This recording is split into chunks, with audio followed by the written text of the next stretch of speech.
day to you. This is Anagalactic on the 14th day of July, a Sunday, and clouds have closed in. Oh my goodness, I won't need these. I wear them because my eyes don't look particularly well because of my allergies, but I'm actually in good health. All right.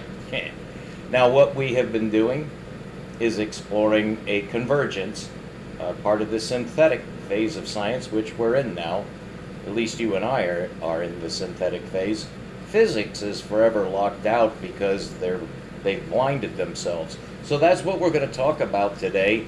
And we have a couple of visual clues here that are going to help us. I hope you appreciate some effort went into this. We've already covered this. I'm just going to scan down to where I stopped reading 2 lectures ago. The circle, sphere, and tau are what we're dealing with because these are related to curvature. Curvature is non-linear continuity. That should be obvious. First of all, it's non-linear. It's circular, that's non-linear. And it is continuity. Continuity does not exist on a line because it goes to 2 infinities. But a circle is closed. All right, so what does that mean for physics? The circle gives us the geometric ability to compose 2 force kinetics because a circle is innately a 2 linear component number.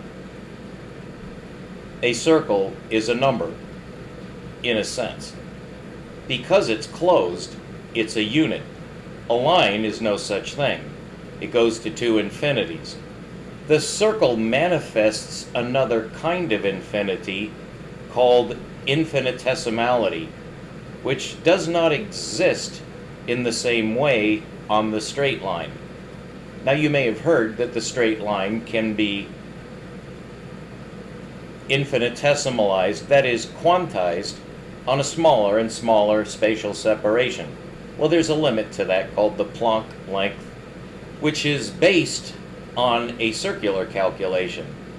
So all of this blends together, but nobody's really too clear on how it blends together, but everyone knows that it does blend together, and it can only be now, after a century of probing these strange paradoxes with numbers, that everyone has realized, this is a statistical everyone in top echelon physics either has already realized or is on the verge of realizing the exact same thing, the exact same conclusion. Although it's open-ended, it's an improvement in perception that scientists, physicists, that is, mathematical physicists, are realizing that there is a fundamental error in the mathematics, that is, in the system. Now, nobody puts it that way because that's blasphemy to the beast. You can't say that the linear number system has any flaws in it at all. The whole purpose of calculus and complex numbers and everything else that's come from it is because we cannot abandon the linear numbers. Now, that is true, but it's important to know the reason why it's true. The reason we must retain the linear number system, no matter what its flaws, is because those are the computable numbers. But it's an interesting aspect of the overall situation in physics that computability has now been realized, as of the 20th century, to be one of the most integral, intrinsic, fundamental problems in physics. So we're going to cover that, but in the second part of this brief lecture, I'm much better off today because of the cloud cover, and you can hear the air conditioner. I'm sorry, I'm going to turn that off. I am sincerely fucking sorry that I keep forgetting that the air conditioner is on. Have pity, okay? Have some understanding. I'm quite embarrassed every time I do that because it ruins the presentation. All right. So I'm not going to edit. There's no time or energy left for that. We have to move forward fast and hard now. So I'm just going to continue without too much comment. It's very difficult to avoid commentary because this is synthetic. All right. 2 force kinetics is a mechanical system for physics. It's one way of looking at physics as a two-force balance system. That was invented and discovered by Ruđer Bošković, and I've covered that in such extensive detail, I'm sure you're well aware of what I meant by that. If you're not, just continue to listen, because I don't ever expect people to go back and listen to my prior lectures. I have 600 videos now, but I don't ever expect anybody to go back and look at them. Now, I'm forced now to reference one or two videos in order to keep progressive videos brief. All right. So curvature is nonlinear continuity based in two-force kinetics, accept that for now, which might be plus-minus polarized. That is parallel opposite. What I mean by parallel opposite is that if you start at 0 and create a line, these two rays are parallel. Now, we don't use the word parallel that way because people are stupid. And the whole centuries-long issue over the parallel postulate is complete red herring. Without penetrating the meaning of parallelity, there's no point in mentioning it, because it's a meaningless concept unless you know the secret of parallelity. I just told you. The straight line as we conceive it, the positive ray from 0 is distance. We only use positive numbers for spatial separation, but there is a reflection. Those are the negative numbers. What are they used for? Polar opposite. It's a plus-minus relationship. There's +1 and -1. Those balance on 0. Okay, all that's known. Now, besides parallelity, just to continue reading, the two-force kinetic system of nonlinear continuity, which we call the circle, might be plus-minus polarized. That is a plus charge and a minus charge. That's the definition of electrodynamics. We're going to find out that that is quite naive, because there is another operator in geometric space besides linear valent polarity. There is also the right angle. And if you haven't heard of the right angle, then, but does anybody understand what that means physically? What would be a physical right angle? Rather difficult unless you're already immersed in geometric mathematics. You might be hard-pressed to come up with an example from nature of a perpendicular relationship. Well, let me give you an example from the 20th century. Just to read on now, Einstein induced the relation of space to time. Do you know the relation of space to time geometrically? They're orthogonal. They're at right angles. Does that make sense? Yes and no. It's the only way to make sense of the energy-space relationship linearly. Sorry, my eye is red because I got a cinder from my barbecue that flew and burned a hole in my eyelid, which, if it had been a little bit lower, like a millimeter, might have burned a hole in the white part of the eye, whose scientific word I still have nobody left to comment when I didn't know what the white part of the eye is called in physiology. So Einstein showed us a perpendicular relationship. Now what he did is use the existing 3D grid in order to extend it to 4D. And what he got then was a cubic solution with an extra degree of freedom. That allowed him to complexify 3D space. That's what he did by introducing time as an orthogonal imaginary line. Since it's imaginary, you now have hypercomplex space. This is known, but it's in a somewhat esoteric form relative to what you're brainwashed with. You're not allowed to have insights like that. I give you the insights you're not allowed to have. It's unconscious, so don't point the finger at anybody in particular, but I'm the solution to that little log jam. So Einstein induced a cubic solution, which is then called space-time. It's because of the extra degree of freedom in 4D. Minkowski discovered that. Einstein got the hypercalculus to give it a mathematic formula, which works to a threshold, or we would not have space travel. Now, dynamically, the actual relationship, which I discovered, with a tremendous amount of help from Roger Boschkovich, space is actually perpendicular to energy, and energy is a circular phenomenon. I use circular and spherical interchangeably because you can, and I know that, and you'll have to accept it, but I can prove it. There is a relationship, though. It's actually a 2-to-1 relationship, and we'll be exploring that much more deeply as we get into the physical depth of this geometry. Is absolutely incredibly explanatory, but you do have to understand continuity as being the inherent functionality of a closed line, which is a circle.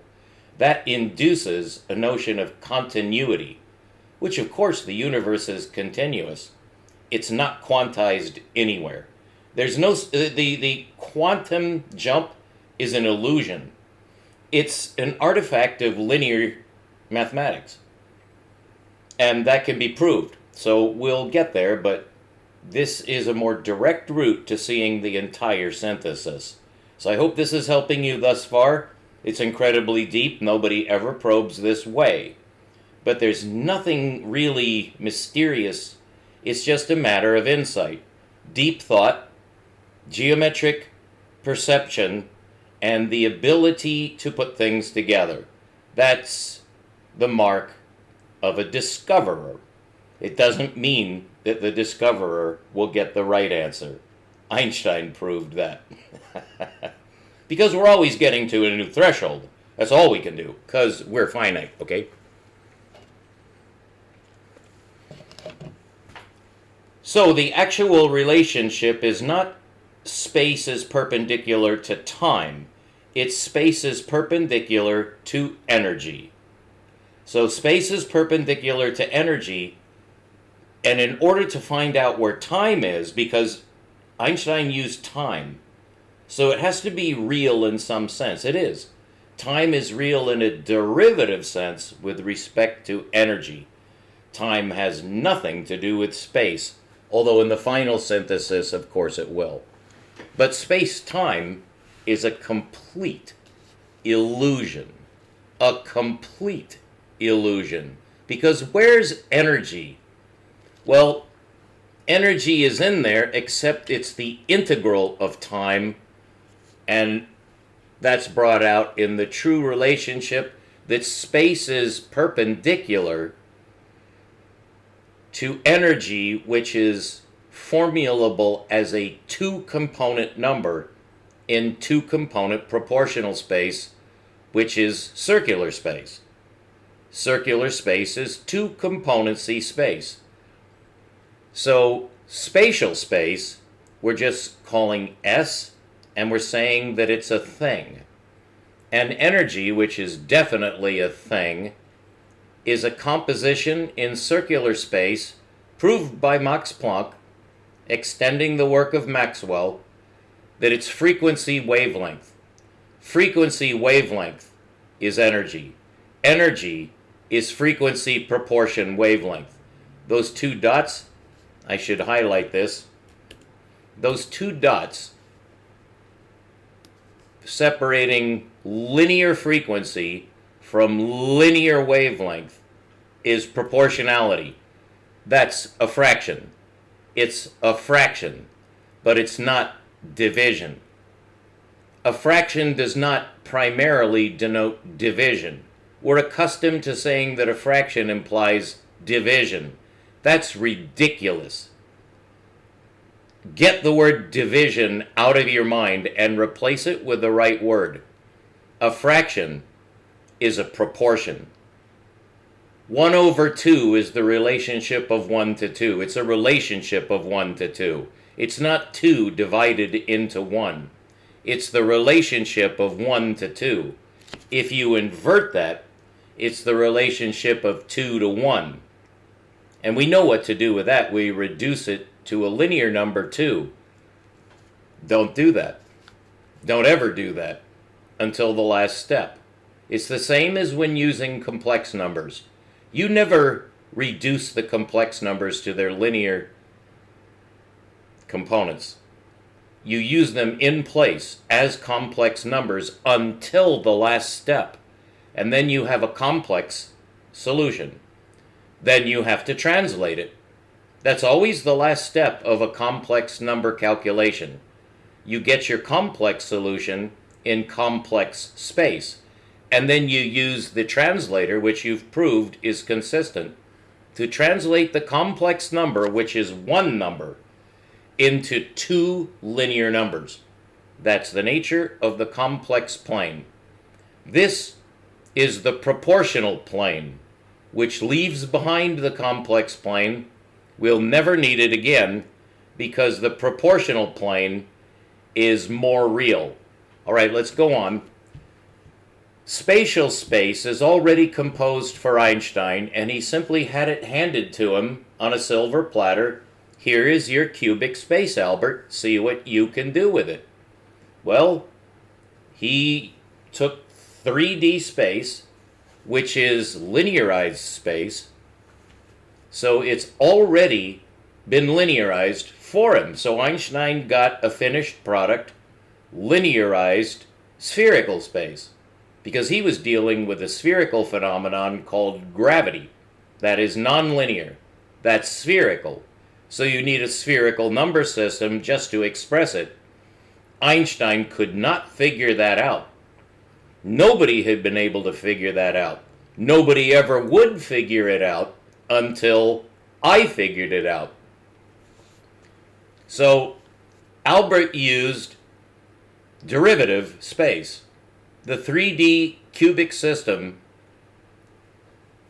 for coordinating space, that is, giving it a coordinate system, is the derivative solution. It's the derivative systematic space of one component numbers. You use three one component numbers to parameterize spherical space, which is inherently a two component number. So you're really splitting when you use a spherical geometry, which is the definition of gravity, is a spherical system.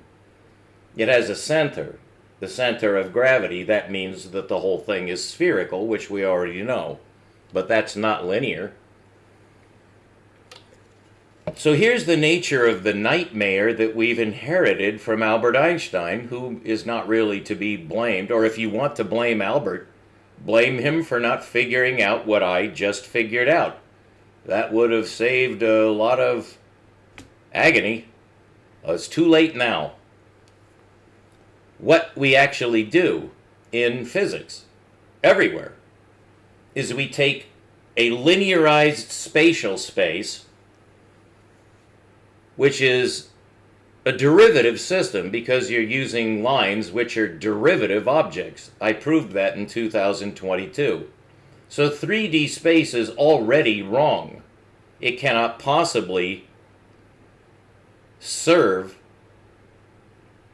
as an analytical tool for spherical space because there's no match. You're taking a three-dimensional system, which means three lines, and you're getting positions in that cubic space which are inherently two-component numbers. And so you're trying to get three numbers out of one number, which is already a two-component number. That's a nightmare. That's an error. It's an error to use 3D space. Well, up until today, we thought we've had no choice. In a sense, you could say that, but I've discovered the secret way around that, which is lying right in plain view the whole time, so let's go on. So the actual relationship is not linear time, which is 1D. That's ridiculous, because time is not real.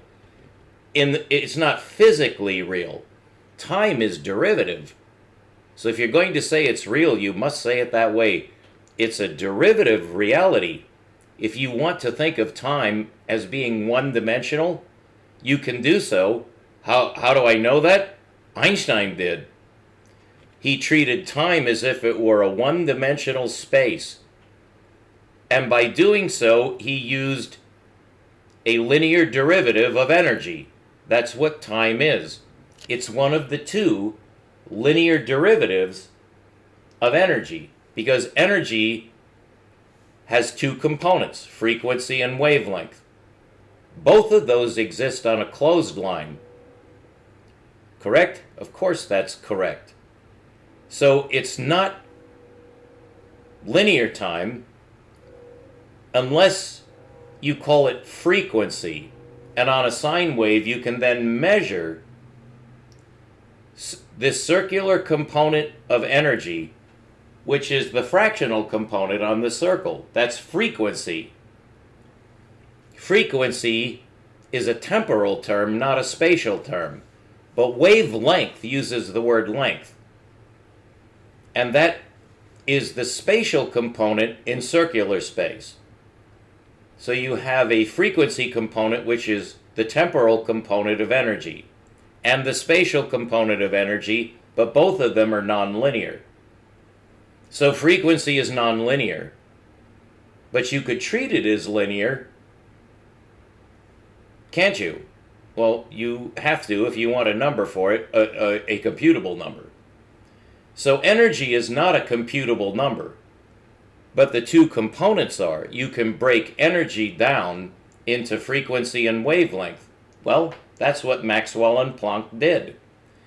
So the relationship ends up being spatial space, operator,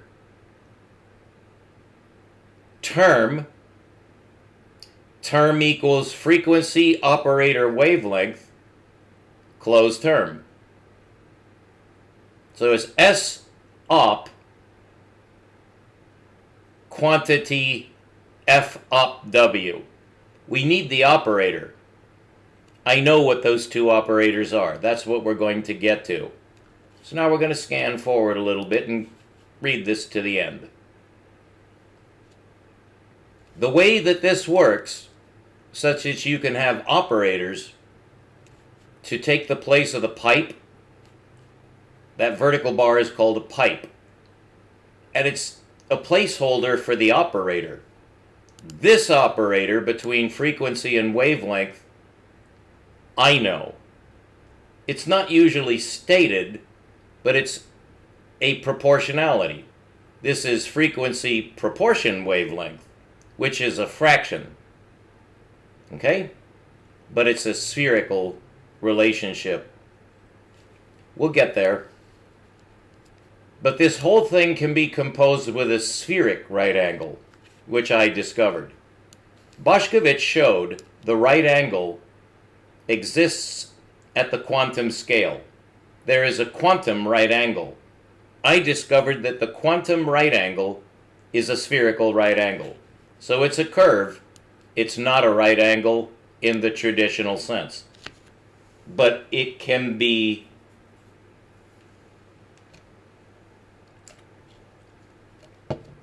we'll get there. I don't want to go into that great depth right here. So Bošković dealt with the subatomic scale over a century before the atom was discovered.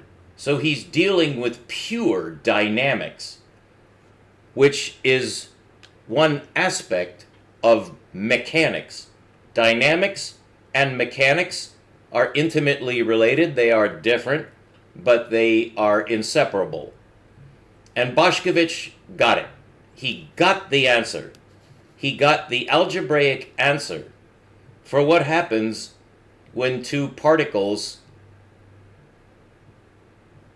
collide. Because that's been a mystery for centuries. It still is a mystery, and the cyclotrons are unable to break this mystery. I've broken it, because Bošković showed me how. I have the geometry to substantiate Bošković's insight. It is a right angle, essentially between energy and space. So the protons, when they are forced together with a little bit extra velocity to overcome the repulsive force, and they get close enough to each other, they bind. So the valence of the force field inverts. That means there are two forces. All right, so he showed that the proton-electron force curve at the inner binding radius, which is fixed and constant, we know that, and exists as only the inner shell of a multi-shell geometry we now call the atom. Bošković figured that out, that it has to be a shell system. Here we begin an often overlooked but extremely important relationship between numbers. In linear dimensionality, Euclid taught us that you have to start with a 0th dimension. Otherwise, you can't define a point. But once you do define a point as being null, you can use that nullity to cut off one end of a line segment. And from that you can get 1D. And 1D represents a line segment. 2D represents two lines that are orthogonal. 3D adds the third orthogonal line to fill volume space. And the fourth line has to be imaginary because it's not spatial. Einstein assigned time to that dimension. That works, but we're not going to say why. Here is the right solution, where you do not begin with 0 as Euclid did. Instead, you begin with 1. And 1, instead of splitting into plus and minus, these, by the way, are the positive dimensions. You can see that that can be reversed and go back and go back this way. If you extended it with arrows pointing, it would be -1, -2, -3, and -4. That's actually been utilized, only very strangely, in the complex number system, which is based on the square root of -1. That does not work. This does work. It's relative when I say it works or doesn't work. This does not work for anything in physics. It only works for spatial separation, for linear spatial separation. But once you introduce the time component, you've inadvertently introduced motion. And this two-number component system, this is a component, and this is a component. And this is the center of the system. Here, this is the center of the system, and these are the positive components, but they're balanced on the negative components. Here, it's power space, and the 2 plus refers to 2 to the first power. This refers to 2 to the negative first power.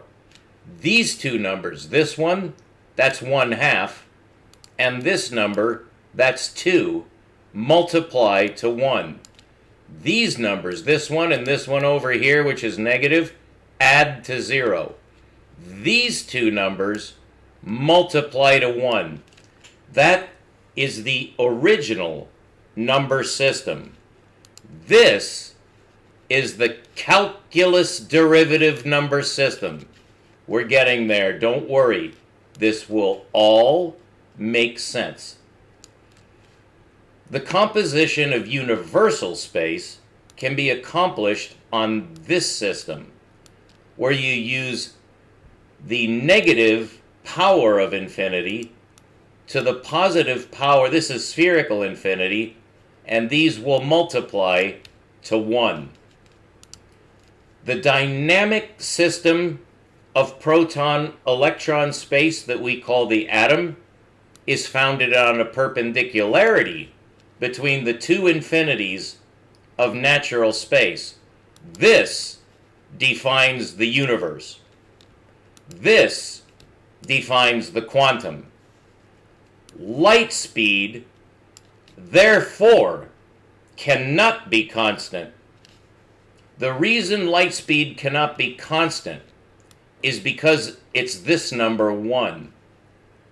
But you see, that oneness, that unity, is based on a balance between this number and this number. So light speed is a composition of 1 over 2 and 2 over 1. That's the simplest frequency. The lowest frequency is 2. That's been proved. Therefore, the lowest wavelength is 1/2. That is the Planck length. The Planck length is the measure of that. So light speed cannot be constant. If light speed were constant, well, then it would mean it could never change speed.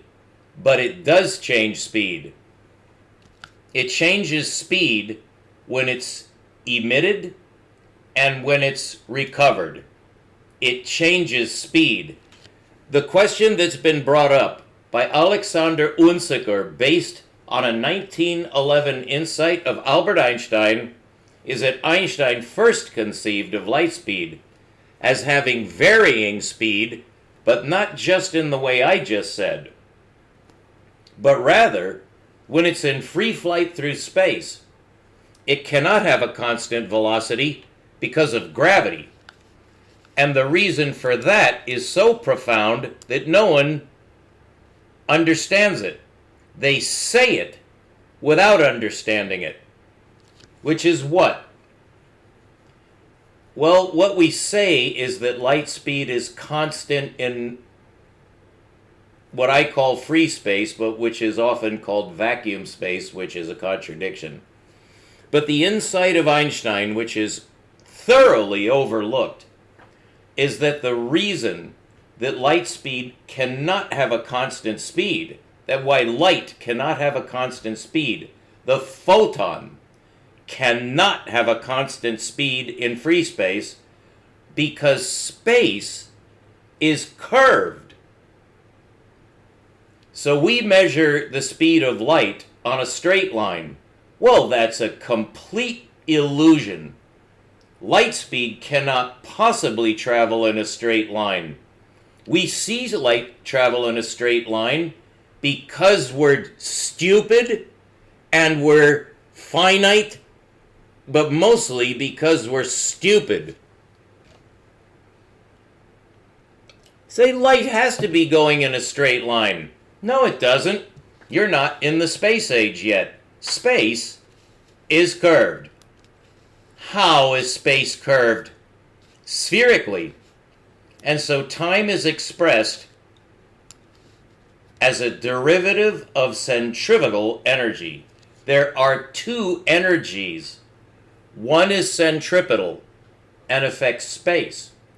One is centrifugal and has no effect on space, but is directly affected by space. And that's the correct relation between space and time. It's the relationship of a derivative number of centrifugal energy. Gravity, as we conceive it on a straight line of gravity, is the derivative of spherical gravity, which is not centrifugal. It's the opposite, it's centripetal. So space is expressed in centripetal energy as the force field curvature. That is so profound that I don't dare expound on it right now, or I might give a 6-hour lecture. That time has not yet come, but it's coming up this fall. During the presidential elections, I'm going to publish this far and wide so that nobody can ignore it. Even if the president gets shot dead, that message is meaningless, except perhaps to the family of the deceased. The hell with the president. This is the issue. And I'm going to make sure that everybody starts to follow me.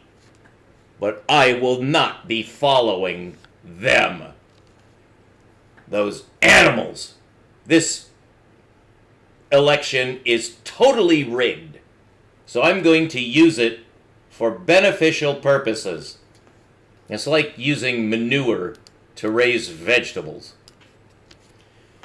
In 2022-3, Anagalactic showed that the Boshkovich force curve for both the proton-electron relationship and the proton-to-proton relations define both quantum orthospheric interactions, which there are two, that's why there's this plus minus, and solving the ancient twin paradoxes of impenetrability and continuity, a discussion which was suddenly curtailed around the time of Einstein because our jackass mathematicians thought that they had found a way around this.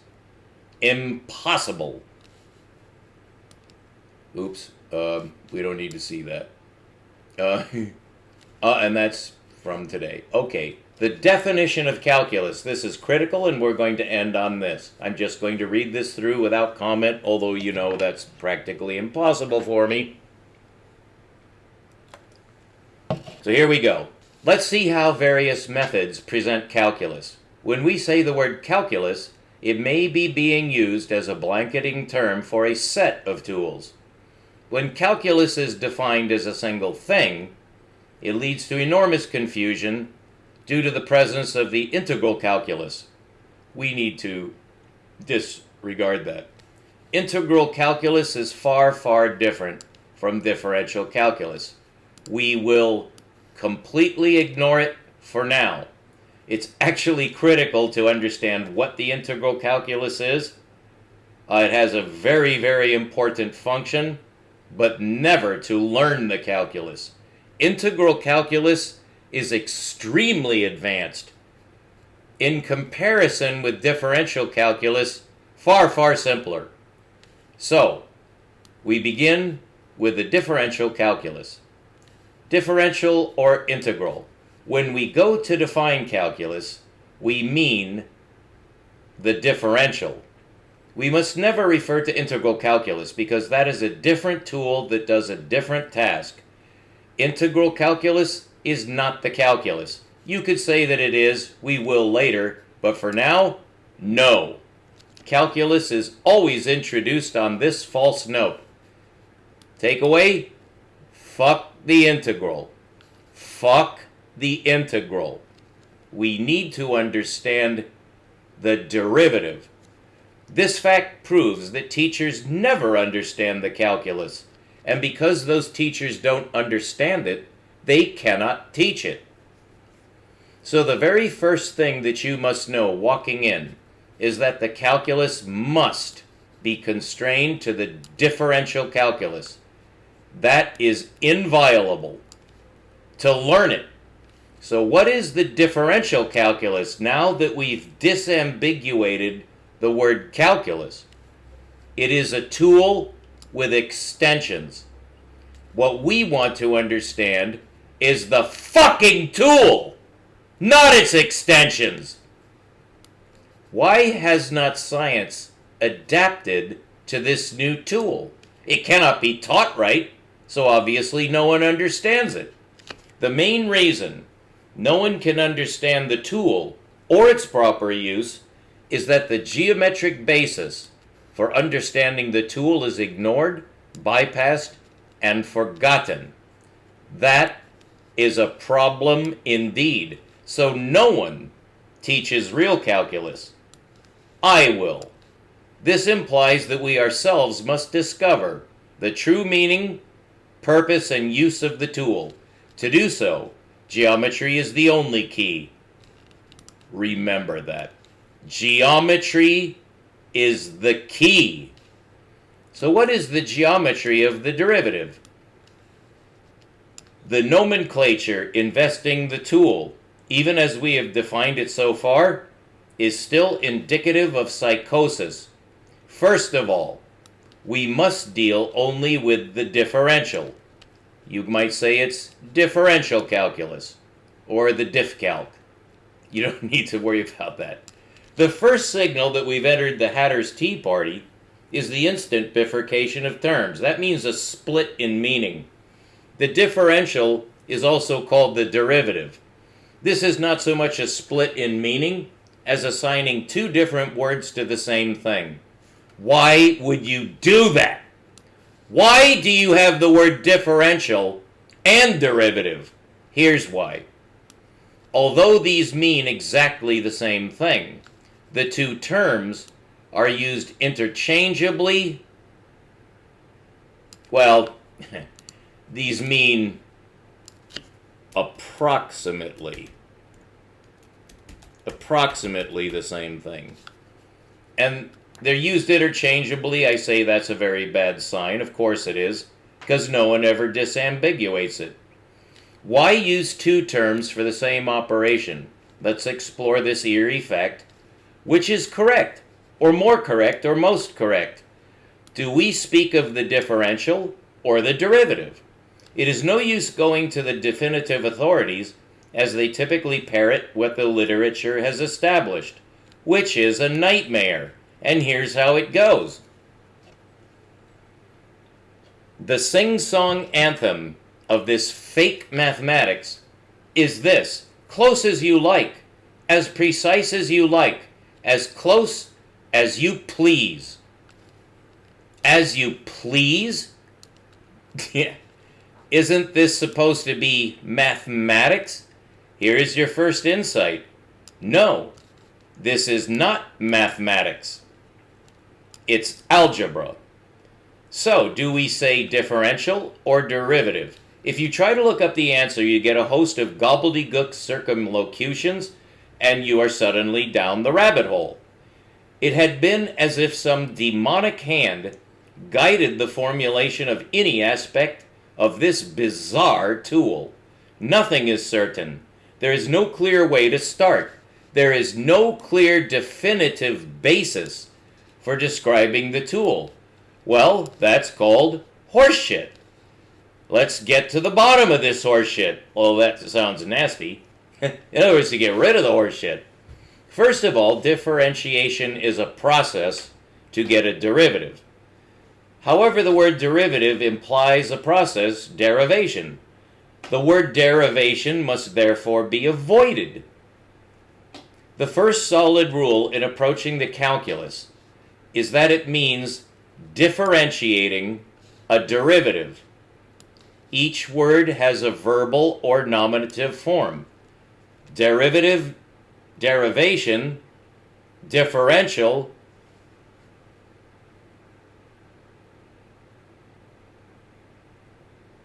is differentiation.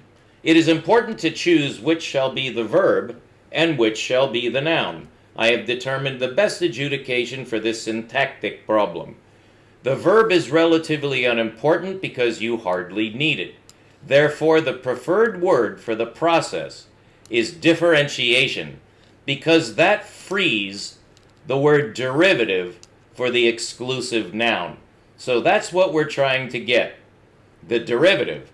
The correct definition of the calculus must be restrictive, such that the concept of the integral is left out at first. Integration must be treated as a separate topic, initially unrelated to differentiation. We are all taught the fundamental law of calculus as a relationship, which is technically correct, but utterly confounding to a beginner. It is as if the hardest, most obtuse, most confounding and confusing method of approach is selected in every attempt to explain the tool. It's as if you're being taught calculus in hell by demons. Thus, the first rule is to restrict the definition to the differentiation of the derivative. Then a second rule should be applied. Never to use the process term, but always to refer directly to the derivative. If you want the verbal form, it is to take a derivative, not to differentiate. That's a useless extra baggage term. You take a derivative in order to get the derivative, Now that we have correctly defined the term calculus, we are now prepared to study the process of taking a derivative. What the F is a derivative? The derivative, the object of calculus in our first stage approach, is irrational. Why? And why would that matter? To answer this question, we require a rigorous definition of the domain of input. That's somewhat redundant. What is it that we are computing? The way to express this process of computation is by defining the domain and the range. Okay, everyone knows that, but I don't think you've ever heard it explained so realistically. Why do we have these terms domain and range? The domain is the input, the range is the output. Each of these, the domain and the range, refers to a data type. A data type, which can be constructed as one word. First, we want to talk about the input, which is the domain. The goal of the calculus, as with all numeric operations, is to make numbers produce other numbers. All numbers have a data type. So the first task at hand, in order to understand the calculus, is to distinguish the domain of numbers used to substitute into the variables of the calculus formulae.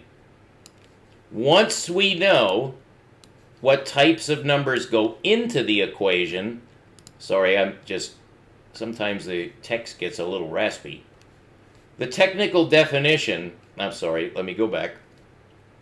All numbers have a data type. Once we know what types of numbers go into the equation, we can analyze the type of the resultant number. This is the hardest part in understanding the calculus, is the difference between the domain data types, or data type, and the range data type. The reason this whole process is couched in mystery can be stated, at least in one way, as the mystery of irrationality.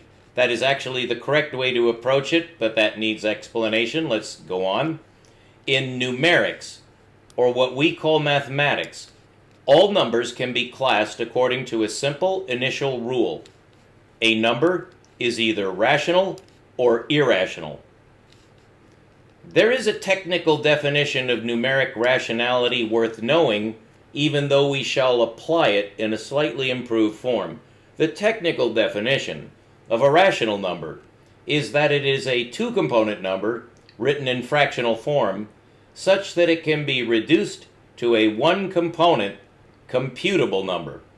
Although this is the precisely correct definition, this definition remains unused, avoided, and shunned. And the reason for that leads down another rabbit hole into Alice's fucked-up kingdom. We wish to avoid that hole. The plain fact is that there is a persistent misapprehension of what is a computable number. By the way, one of the foremost geometers left on Earth who's still kicking, he's in Australia. His name is Norman Wildberger. Norman John Wildberger, one of my teachers.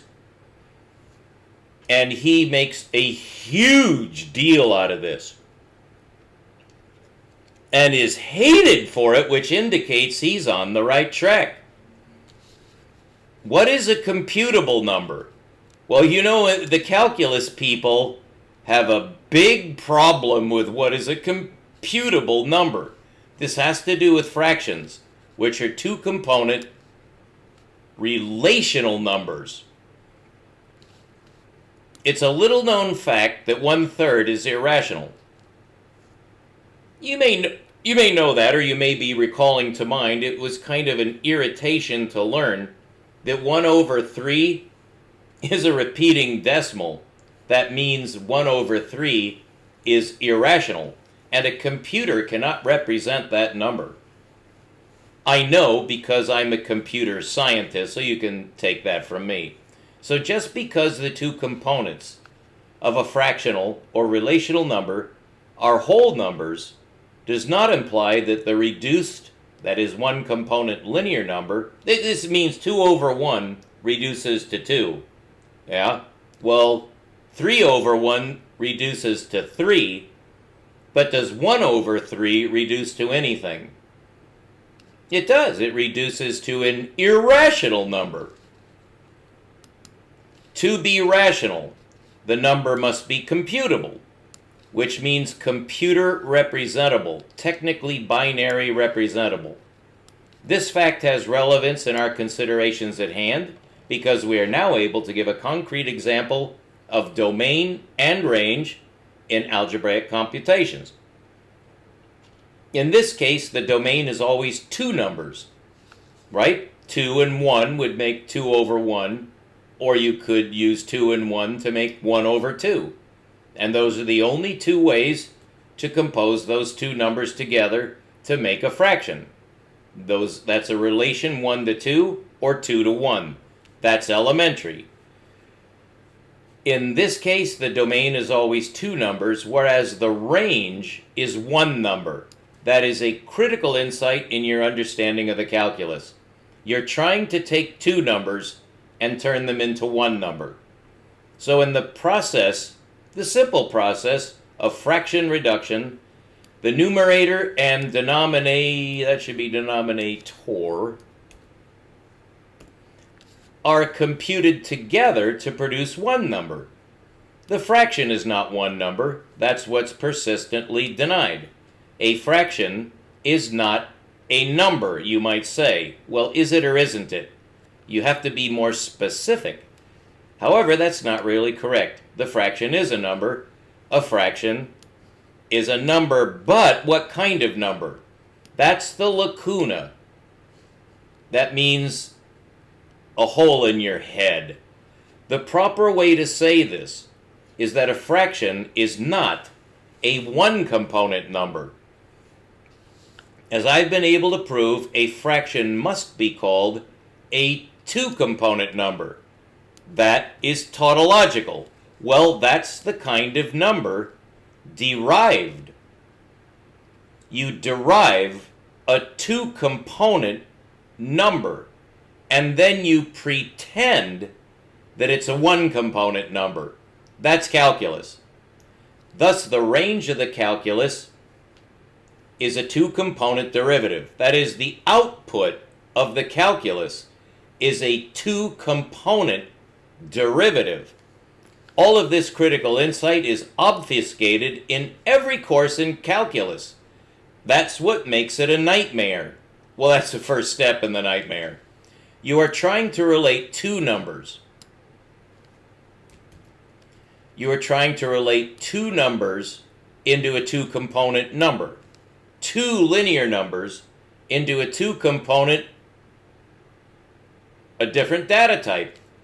This is called the derivative number. It's a different data type. It's expressed as a rate.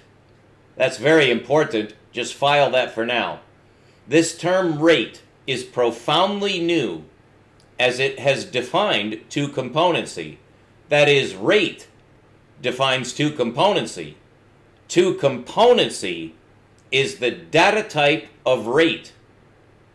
In a useful way, a rate is a derived number. It's not a linear number. The objective is to linearize it as closely as possible to a linear number. This cannot be done.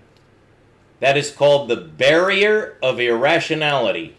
The key to the calculus is to ignore the law. You do it anyway, even though it's forbidden. You do it anyway because you want to. And you're going to do it even though nature says you can't. That's hazardous, as we have found out. You cannot ignore a universal law without a severe penalty. That penalty is felt throughout physics.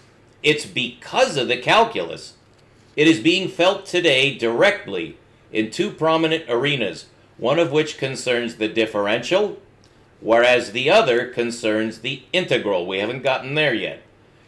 Both of these, of course, are numbers. That is, the integral is a number, the differential is a number. But what kind of numbers are these? As we have already discussed, we must ignore, for now, the integral process. It's called integration. We need to ignore that for now. That's a different... It's related, of course. But we need to not think about that right now. It's hard enough to really get a correct definition of the easier of the two processes. Even that's debated. That is the problem faced right now in the cosmologic branch of astrophysics. They're having a hang-up with the integral. The formulation of the SMBH Panther is strictly mathematical, strictly a problem of integration. We set that aside for now as we concentrate on the other aspect of cosmic mathematics, the derivative. This problem defines the quantum paradox complex, which is a system of paradoxes. Two componency numbers. We're going to have to skip this for now because my voice is worn out. It's getting hot again. So I'm just going to show you this page, which you can take a snapshot of. A little more down here at the bottom. And we go on here to end up. So let me just give a... Here's page 1. Here's page 2. We'll cover that in the next lecture. Thank you so much for tuning in. It means so much more to me now than it ever has before that you're tuning in, because I'm going into the arena during the presidential elections, because it will be possible to reach the maximum number of people through their own perverse channels and put the word out to a general public. There's something going on that's much more important than your jackass rigged election. Reality is calling you, children. Well, I'm here to make sure that you learn it. And this is the secret of the quantum. This diagram also shows the secret of space-time and the role of energy, and primarily the two-force dynamical system, which explains everything from the atom to gravitational systems. So we have the answer, and I am applying it. But as I do so, I am going to have a following. There is going to be a discussion, and the president can get shot or get fucked or do anything he fucking wants. I'm going to do what I want, the same way that Hunter S. Thompson did. Stay tuned and keep looking up. We'll be right back with the best of the best.